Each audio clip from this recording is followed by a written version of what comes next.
Res students. It's Louise, your residence outreach worker, and today I am joined. I'm super grateful to be joined by David Clarke. David is the coordinator of training and communications for Durham Mental Health Services, a local not-for-profit agency. And David, you are going to walk us through today all of the different programming on offer, the different supports, how to contact your agency and your fine people there. So I'm going to turn it over to you. If you want to start by just tell us a little bit about yourself, and so we can sort of get to know you, and then just you launch away. Yeah, well, thank you very much, Louise. And yeah, I should say right off the top, I have been for like 14 years coordinator of training and communications with Durham Mental Health Services. And just last October, we were acquired by Lakeridge Health. So just in the past month or so, I've moved into a new role, which is on the Healthy Workplace team there, and doing similar work, really doing community outreach and doing a lot of internal training and internal, organizational development. And so, yeah, I'm in this new role and with this new organization, and glad to have the opportunity to talk to you today about kind of community mental health services. For sure. So I'll just say a word or two about Durham Mental Health Services just to begin with. And I just want to emphasize right off the bat that we're really a local success story.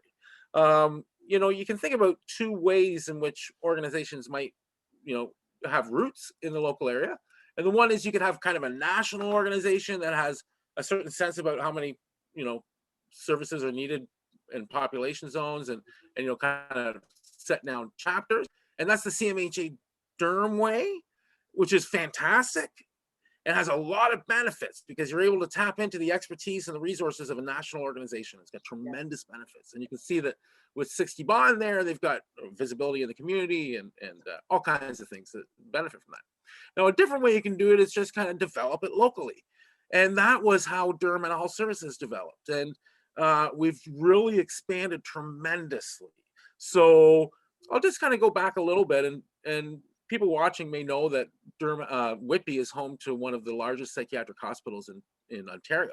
And so there's always been kind of a visible presence of people who struggled with mental health issues because people, of course, get out of the hospital and they move into the community.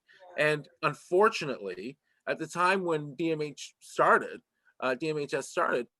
there were few to zero community mental health supports for people at that time. And specifically, there was very little housing. So there were rooming houses, and unfortunately, the conditions there were pretty ghastly. And what happened was the local church, Whitby All Saints Anglican Church, had an opportunity to tour some of the rooming houses, check out, understand the plight of people who were being discharged from the hospital with very few resources, very few places to turn to. And they said, we've got to do something about this. And what they did is they started a local community mental health organization that at that time was just one location providing service to 8 individuals. Now, my personal story and the story of the agency are very entwined because I started in 1990 when I was 20 years old. And I was a summer student at that time, and I can picture all 8 people that were the original residents of Durham Mental Health Services. Yes, that's profound. Yeah. Now, since then, we have just exploded, So really are there with CMHA Durham really as equal partners kind of in providing community mental health services across the region. It's a shame in a sense once you get to a certain level of development of services that you have 2 separate organizations. But one way that we deal with that is we separate the region geographically. So for most services that we have some overlap with them, such as housing or case management, these kinds of services, which I'll talk a little bit about in a moment, these services are divided so that CMHA Durham takes people from Oshawa and Clarington, and we take people from Whitby, Ajax, and Pickering. And then we both have region-wide programs. So they've got a primary care clinic. They've got a number of different programs that are kind of region-wide. And then we've got those as well. And the first one I want to bring people's attention to right off the bat is our crisis services. We really are the provider in Durham region of the wide open door to the service community, the healthcare and the human service community. And really, I want to emphasize crisis services so much because it really can be a one-stop shop for people if they have any questions at all about services that they can access, or how to access services, or even questions about, the most, basic questions about what's out there, we can answer those questions. And we call our line the Crisis Access Linkage line, because it's all of a call, C.A.L.L, Crisis Access Linkage line. I'll give you that number actually. It's 905-666-0483. That call line is called the Access Linkage line because one of the main roles is to make sure that people have quick access to whatever services they need in the community, that we will link people with. We provide linkage. We don't just give people a referral or give people a brochure and say, check this place out. If we think that a place is, suitable for a person based on their needs, we're going to help link them. We'll like do a warm handover where we can make sure that link is made, because there's so much stigma around reaching out for mental health supports that, we need to do everything we can to make sure people have no reluctance at all to reach out for the services that they need. So, quick question. Did you have a question? Yeah, I'm just thinking, because I think, that is something that you're right. Like it takes so much courage and strength to sometimes you pick up the phone has never felt so heavy. I guess I could say is when you need to pick it up and ask for help, right? Right.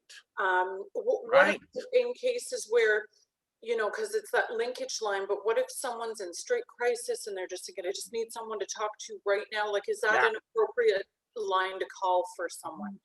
Yeah, so great question. And I want to emphasize, when I talk about crisis, that we offer 3 services through there. So the first service is our phone line, and that is both a linkage, resource that can help people both identify services that are out there and get connected to them. But in addition to that, it's really about primary direct support. And so there are trained crisis counselor, we train everybody in things like suicide intervention and active listening and, counseling, that kind of thing, mental health, addictions. So you're working with experienced trained staff and who are, knowledgeable about the local resource system and knowledgeable about what we offer at DMHS, and can link people up. Because keep in mind too, if a person just calls, that's like a one-off contact. And sometimes that will be enough for a person, like there might be times where a person just needs a little bit of encouragement or a little bit of maybe questions answered, and we're able to do that in one phone call. But that's going to be the exceptional client, I think. Your average client is going to benefit from having some ongoing support. So when we think about that line, we do want to engage people in direct support and provide the kind of, you might call it, we don't call it counseling, you know what I mean? Because it's not CBT, it's not social, we're not social workers, we're college educated people who have social service worker diplomas for the most part. And some have more experience in education and specifically around mental health and addictions combined. That's becoming really common in the field. But we're not social workers, we're not psychologists, we're not psychiatrists. We're community mental health, which really does provide a valued resource which isn't matched by any of those other roles. And let me just say a little bit about that. So, there's one kind of mode of service that people will get based on any program that they access at DMHS. And really the difference between our programs is, what are the criteria? What do you need? But the actual service approach is similar from program to program. And here's what it is. So it's all about engagement. We want to get to know this person. We know that you're not even going to be beginning to talk honestly about what's going on in your life unless we can establish some trust with you and establish that we're credible people that you want to place your trust in.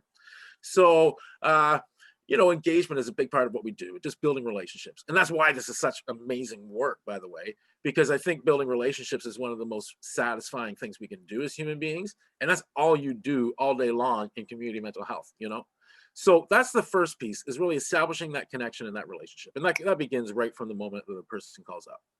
And then the next piece is assessment.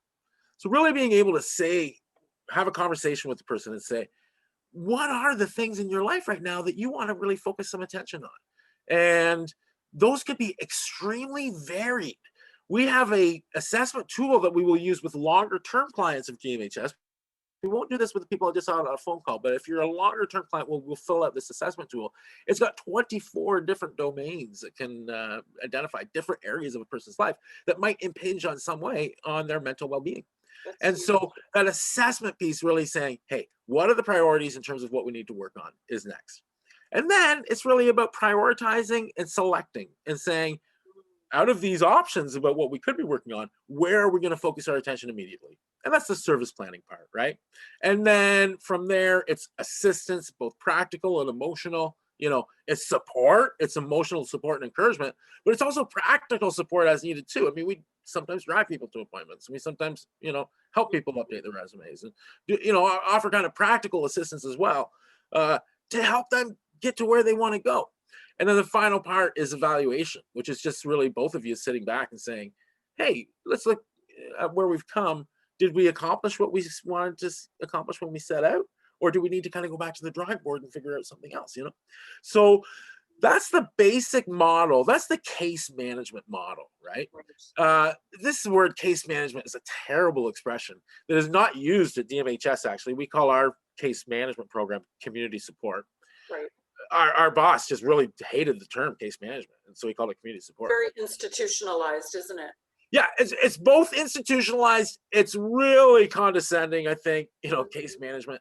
But the other thing about it is too, it's not an obvious statement about what it is that it provides. I think most people will be mystified by saying you're going to be working with a case manager. What does that mean? Yeah. Well, what it means is just the exact process that I just described. It's really one-on-one support. So we've got our crisis services, and that really is intensive, immediate, short-term, And then for those majority of clients, I think, who are going to benefit from some longer-term connection, because think about it, if you're experiencing some mental distress, chances are that's built up over some time. Yeah. Right? And you've just exceeded the threshold where it's no longer tolerable. It's been there for a while. But now you can't deal with it on your own anymore. It's too bad. And so you're reaching out for support. So in order to kind of deal with the things that might lead a person to have that kind of build up over time, you think about a person who's got burnout from work, right? It might help to have a conversation with someone about what your options are and what you can do. But it also might help to work with a person long term while you figure out what can I control here and what is out of my control? Yeah. What can I do in terms of my self-care routine? What kind of conversations might I need to have with my work about what's going on? Can I rehearse those conversations with someone so I feel comfortable going into them? These kinds of things. Yeah. So that's what it's all about. And so, yeah, crisis services is immediate, as I say, short-term. And then we've got the longer-term program. So case management proper, or what we call community support. Usually people will be seen once a week. And that's typical. And usually a person would have probably anywhere from about like 3 months of service, I think would be about, we would want to work with a person for that length of time. If they wanted to work with us for that length of time, but it could go longer too, depending on need, but that's that program. There's another program that does the exact same thing, only it's targeted at the needs of families. And so that's our family support program. And with it offers 3 modes of support. So you can imagine, well, I told you I started in 1990 at Durham Mental Health Services. And, before I walked in to a mental health organization, I had no knowledge of mental health at all. I learned on the job, because people didn't talk about mental illness back then. And it was just not something you knew about. I think that's the case for most people right now today who aren't in fields where you need to think about this, like you and I. Right. So your average family who's experiencing distress in their family really has no idea where to turn. And so we've got our family support program there to make sure their needs are being attended to. And we do that in one of 3 ways. So the first is just offering direct case management in the way I've described. Only it's a focus on the needs of the family. Education, lots of times, crisis management, skill building, connection to resources, all kinds of things. The next thing that we do is we offer. Oh, sorry. No, I was just going to say, as I'm thinking of it, would that be connecting? I'm assuming right now, just the way the world is, everything's online. So would that be, like the entire family is welcome to come together to a session? Is that sort of how? I've done training at the family support group, so I've kind of been in there and seen who attends. And you might have like a mother and a sister and a, they're together. Now, typically speaking, we're going to want people 16 and up, right?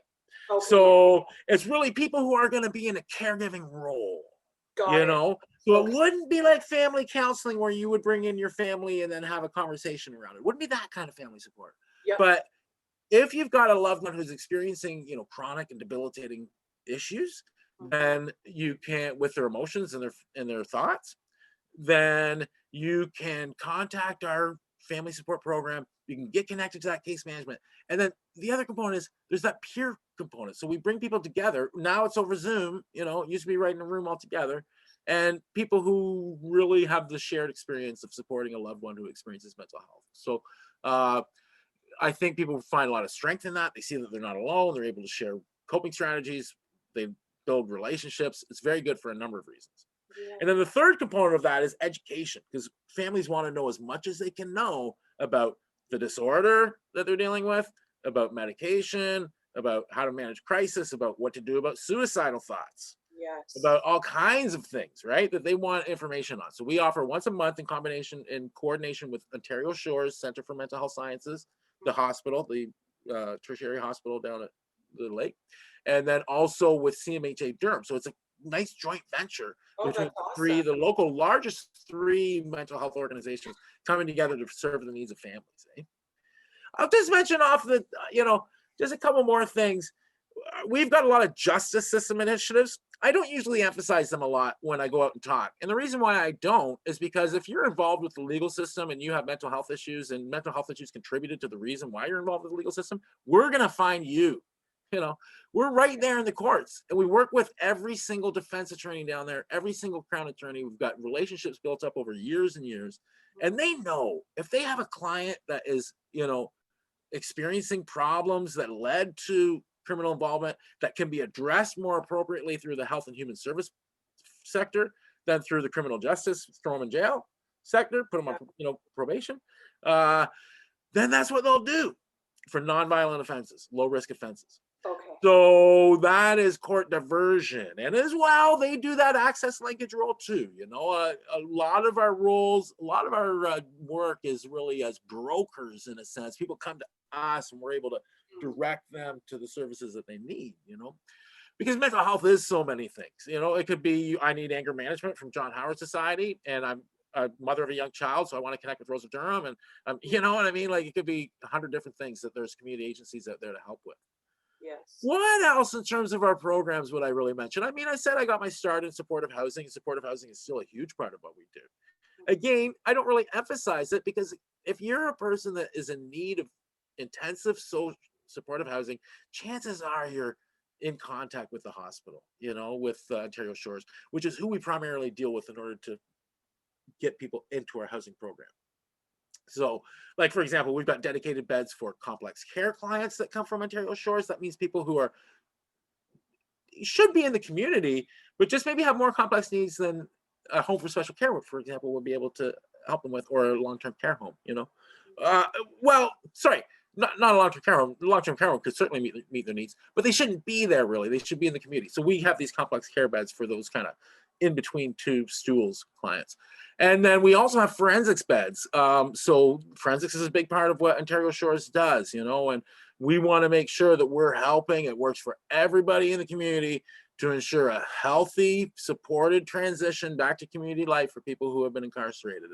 And so that's a big part of what we do. But again, if you're a person that's involved with forensics and you're in need of supportive housing, you're going to know about us. So the reason I don't really super emphasize it is because supportive housing is not the preferred option for most people who are reaching out to community mental health, who will be better off in many ways trying to just cope more effectively in their current situation than picking up and going to a supportive housing, Yes. So that really is a lot of the programs that we offer. I mean, we've got specialized services. We offer things for people who have dual diagnosis, which means developmental delay plus mental illness. And that is a hugely underserved community that it's so vital that we offer the services that we do, especially for families of people with developmental disabilities who are stranded, so often in terms of the services that are available to them.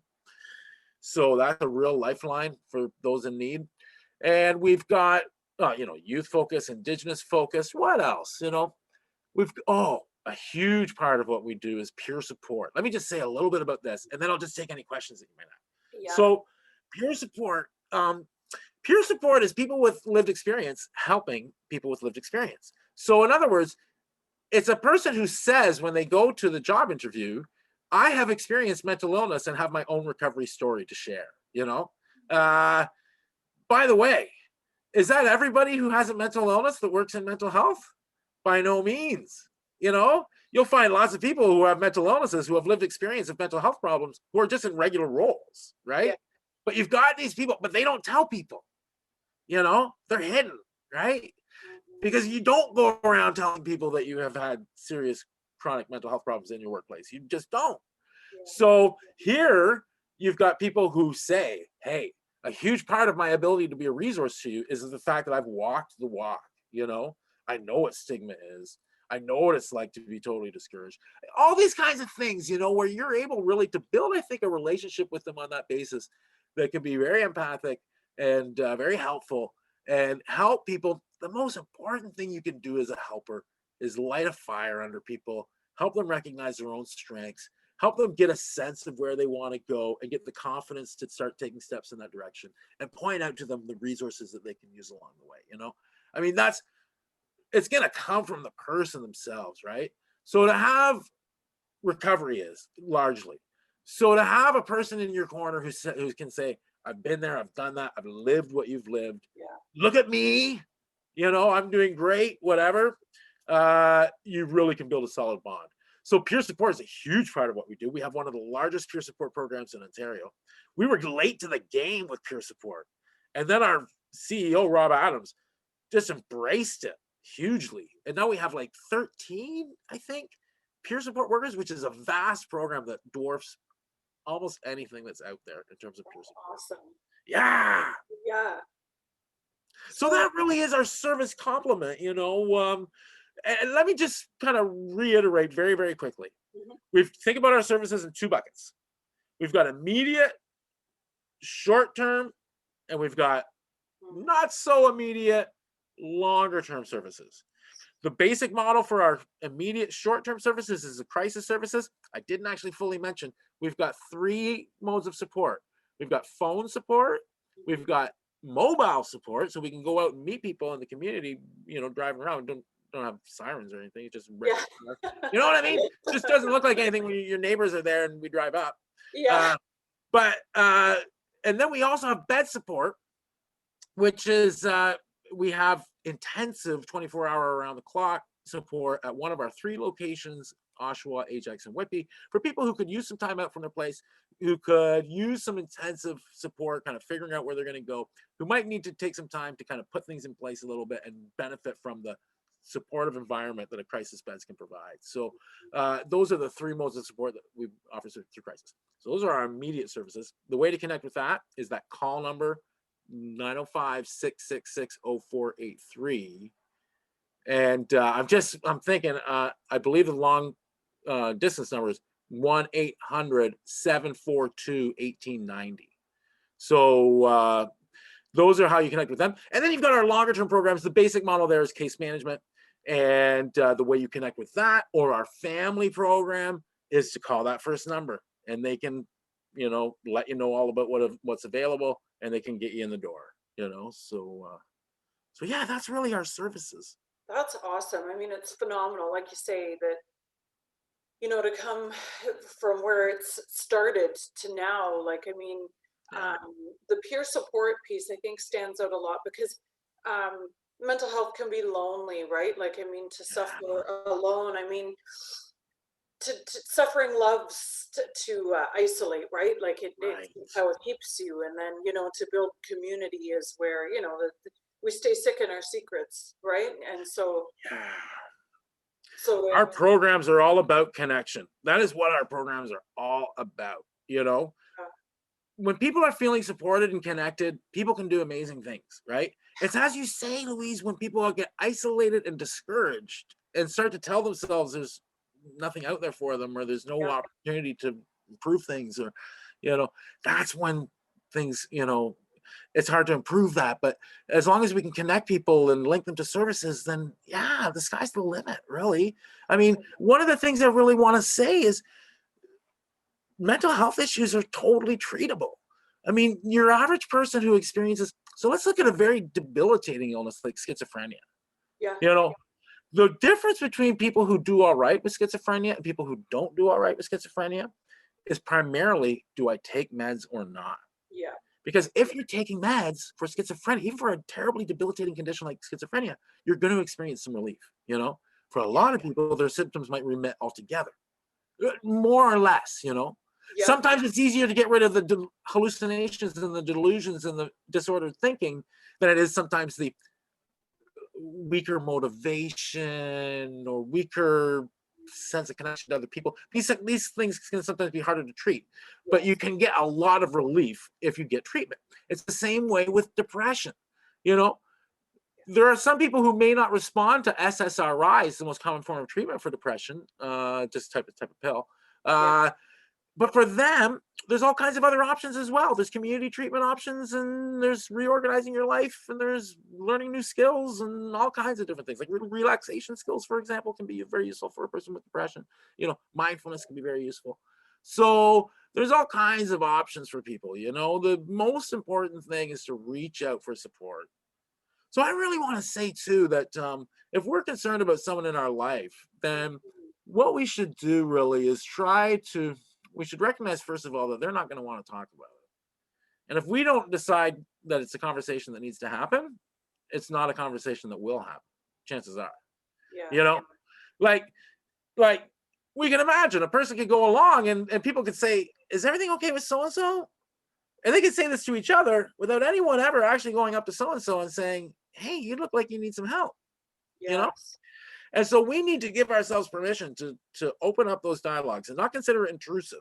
If we're picking up signs from another person that they're distressed, it's not intrusion at that point, you know? It's just picking up what you're seeing and saying, would you like to talk about it? You know, not pressuring or anything like that, but offering an invitation to talk about it.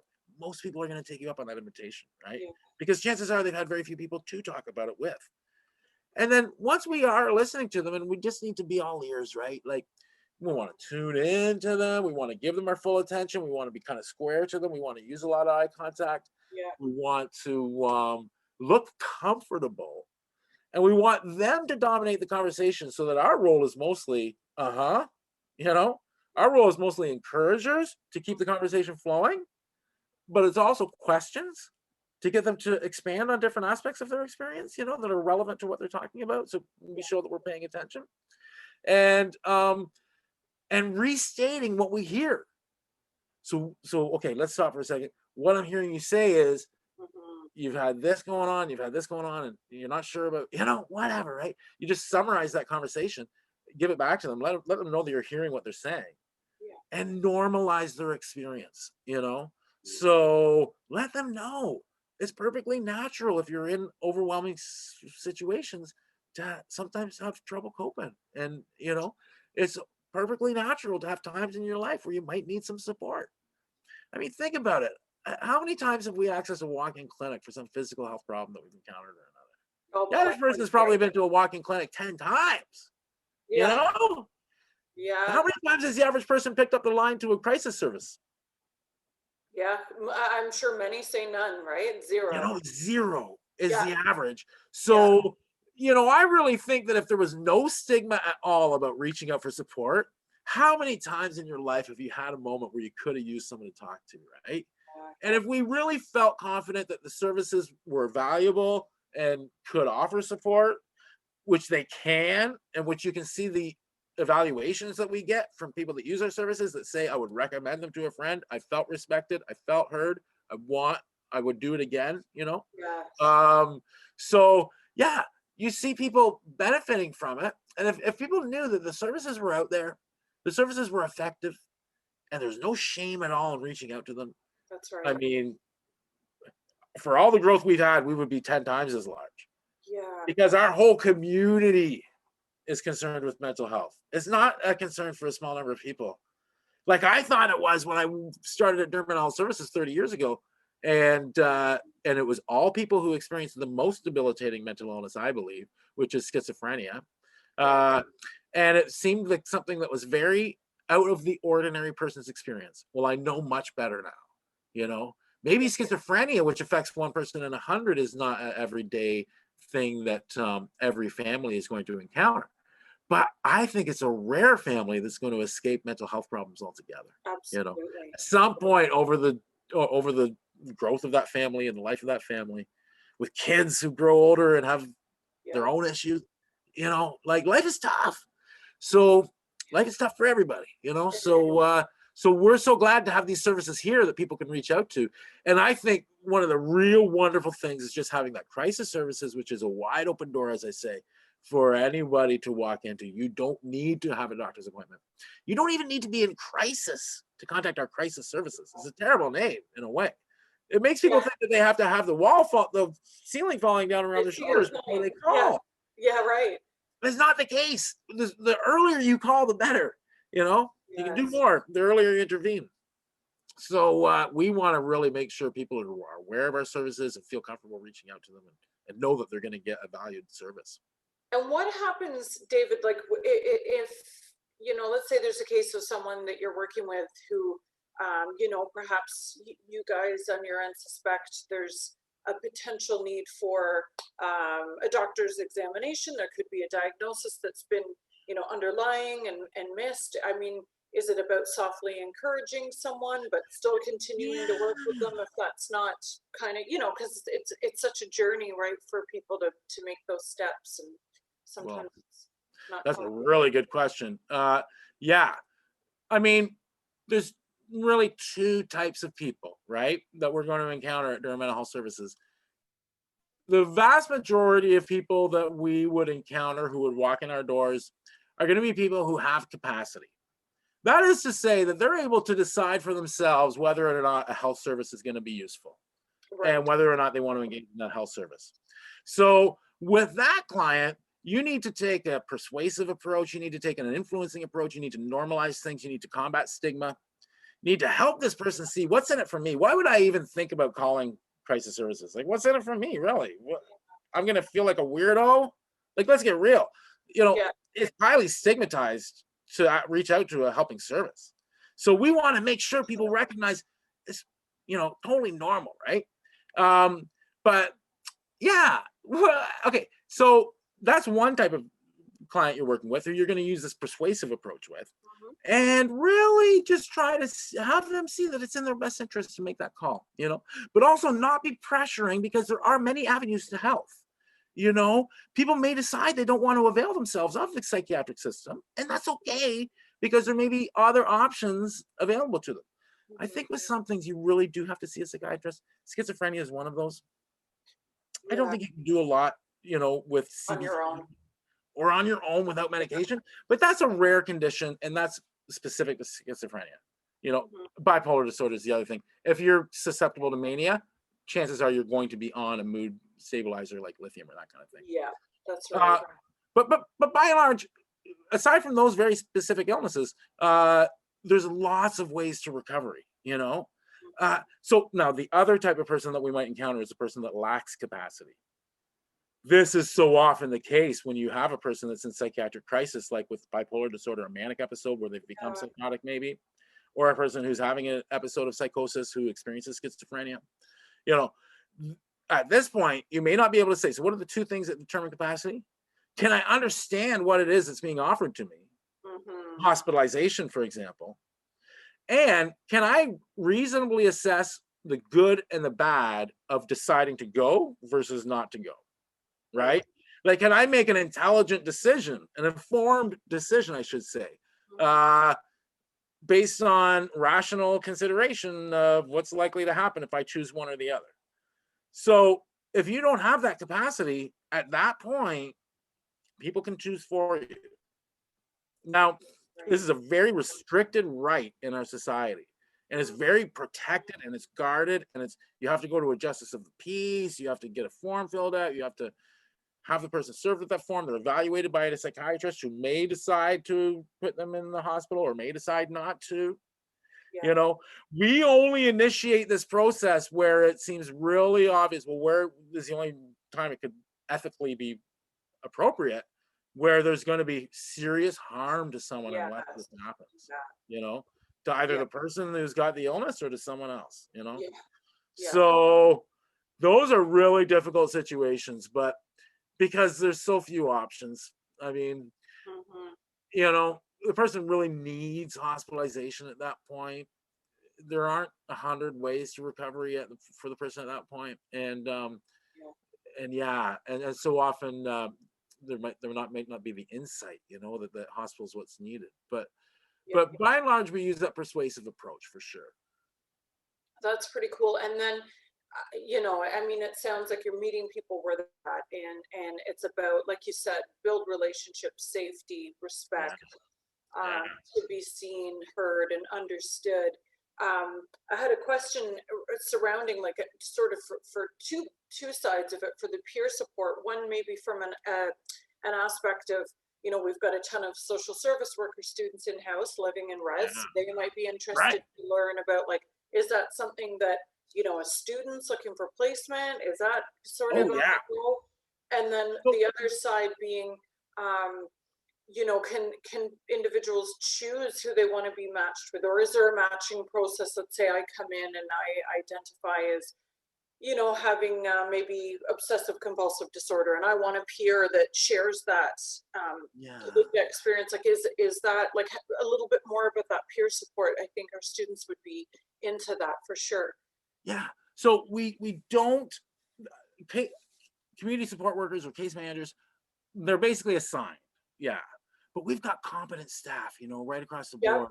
And, so you're always dealing with people who are experienced in it.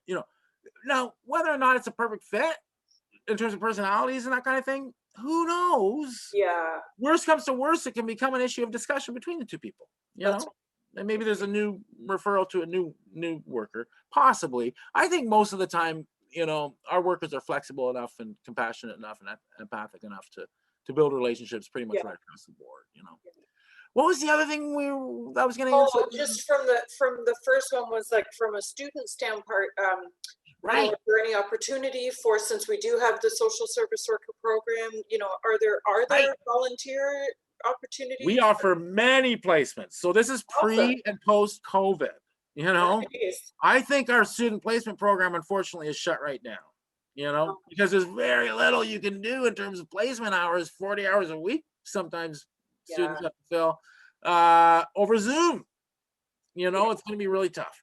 So people can contact Mike Morton, is the person in the past. So I believe that Mike Morton's, we've all got new emails because we just got taken over by Lakeridge Health. Right. So his is mmorton@lh.ca. People can contact Mike and or just ask for Mike at Durham Mental Health Services. He's the one that kind of leads our student programming, but we have many opportunities for students, normally speaking, and they're in every program that we offer, really. So there's a real variety of roles. There are student roles that work with our peer support program, and in there we run day programs. So a couple of the student roles help run our day programs, but other ones might be involved in crisis or in housing program or many different roles, And I think if people are offered a placement, they might have some discretion. I don't know exactly how it works, actually, but you might just be assigned whatever is available. Right. No, unless you state a preference, Yeah, no, and I hear what you're saying. It's been so tricky this year with COVID, right, to manage all of this stuff. It's a new world right now, and so it's been different. Prevented so much, hopefully it goes away soon. I know, I hope so. And then, on the other hand, it's really, I think, put pressure on people experiencing mental health needs and issues. So fantastic that Durham Mental Health Services is here to be able to support that, right? Yeah, no, it really has. It's right across the board. People are feeling the impact of it. And so our services are never more needed than now. That's right. And so we've been getting creative with service delivery, I should mention. And for example, in crisis, we never did Zoom calls before. Maybe that's something that we should have looked at. Who knows? Yeah. But because it's a service option, isn't it? But you'd use the phone. You'd think the phone's the way you do it. Well, now that we've been pushed onto Zoom, we see that there's an opportunity for service through this. So yeah, we can do Zoom calls with people through crisis, which I think is great, because it's one thing to engage a person. Like, even think about you and I talking, right? Like, don't you feel a little bit of a closer connection or Totally. less Yeah. interpersonal distance when you have Yeah. a person that you're looking at, So it's really, in that way, I think it will have a long-term impact on our programs, even after things go back to normal-ish, Yeah. if they ever go back to normal. Right. But we'll probably keep doing it, because it's just such a useful way to connect with people. It And is. most people are wired for the technology, right? Most Yeah. people can do it. So, Yeah, I mean, especially say our student population, I mean, oftentimes yeah. they've got class schedules, right? So they're kind of having to be here, be there. And so the Zoom, Right. it's awesome. It's instantaneous. Yeah. You don't have to Yeah. drive anywhere. That's right. You don't have to take the bus, or it doesn't take Right. 2 hours because a lot of our students, right, they don't drive if they're in residence specifically. There's a lot of them, yeah, they're taking the bus, and even to go get groceries from where we're located, it can take, it's a 2 hour at least Yeah. round trip just to pick up groceries. So Right. this is, a wonderful, there are many good things that have come out of this new way of living, right? Like, Yeah, sure. There'll be long-term changes for sure. yeah. Yeah. Is there anything else before we wrap up? Like, is there anything else that pops to mind, or I don't think so. I think I hit the two main things that I wanted to, which was really talking about the services and making sure people are aware they're out there, they're valuable, and here's how to access them.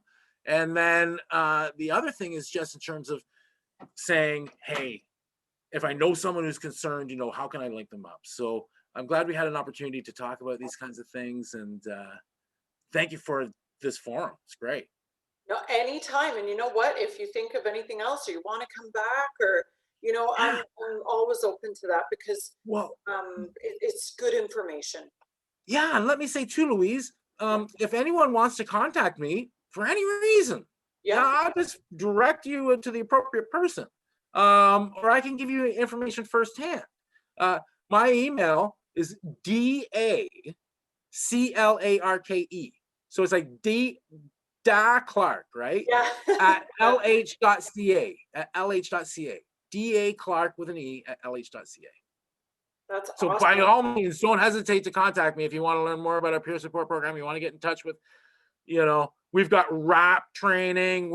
So this is a kind of self-management program, life management program, where you work out, like, how do I know if I'm not doing so hot, and what am I going to do during those circumstances, and how can I build my skills to make sure I'm ready for anything that comes my way in life. And people that go through RAP just love it. So that's yeah, people have any curiosity about anything that we offer, or they find on our website, which is www.dmhs.ca, by all means, give me a call or send an email or whatever works. That's amazing. And it's funny, I'll just add in at the end there, because my married name is actually Louise Stiles Clarke, and it's Clarke with an E, and my husband would love that. It's not often you meet another Clarke with an E, so it's funny you emphasize that. Yeah. That's cool. It's a small world. Yeah, all right, that's so neat. we'll wrap up here. Guys, feel free to reach out to David. I honestly, I encourage all of our students to reach out. David and I both know, it's not easy to pick up the phone. It is sometimes the heaviest the phone will ever be, or to send that email. But there's no life commitment here, even just to reach out and the initial contact, right? Like, there's no expectations that you have to move mountains beyond that point, right? Right. Do an experiment, see what happens. Like, make the call, and who knows, you could meet a person on the other end who could be a real support to you. So many of them are. I know them personally, right? Yeah. And they're great. We have a great bunch. We really do. I do. So this is where we'll leave you guys. So thanks for tuning in, and we'll see you soon. Thank you so much for this opportunity, Louise. No worries. All right. Take care, eh? Bye for now. Bye.